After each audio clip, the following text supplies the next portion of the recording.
Okay, so we've let the oil marinate for at least 20 minutes, maybe overnight. You're gonna hop in the shower. My favorite thing to do is use my favorite apple cider vinegar scalp scrub.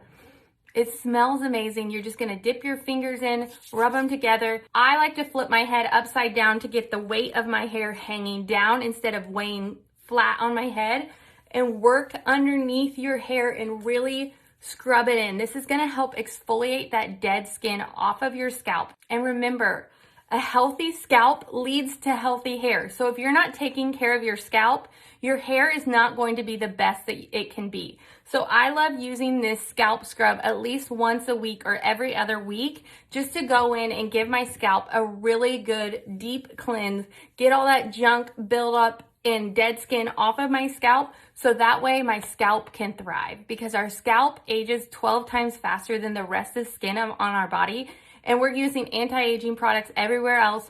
Why not our scalps?